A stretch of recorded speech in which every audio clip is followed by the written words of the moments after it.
গরমের দিনে এই শুকনো পাট পাতার তরকারি শরীরের জন্য অনেক উপকারী। এই পাতাটা যেহেতু একটু তেতো খেতে হয়, তাই পরিমাণে অল্প ব্যবহার করতে হবে। আমি হাতের এক মুঠো পাট পাতা জলে ভিজিয়ে রেখেছি। এরপর একটা কড়াইতে সামান্য পরিমাণে তেল দিয়ে শিঙি মাছ ভেজে নেব। আপনারা চাইলে অন্যান্য ছোট মাছও ব্যবহার করতে পারেন। মাছগুলো বেশ লাল লাল করে ভেজে এর মধ্যে চেয়ে রাখা কাঁচা লঙ্কা দিয়ে দেব, পরিমাণ মতন জল দিয়ে দেব। এই তরকারিতে ঝোলটা একটু বেশি দিতে হয়। এরপর নুন হলুদ দিয়ে ঝোলটাকে 7-8 মিনিট ফুটিয়ে নেব।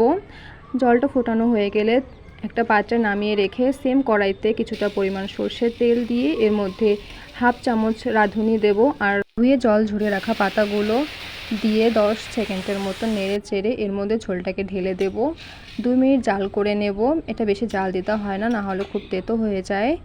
আপনাদের যদি ভিডিওটা ভালো লাগে তাহলে please like, comment and share করবেন। Thanks for watching.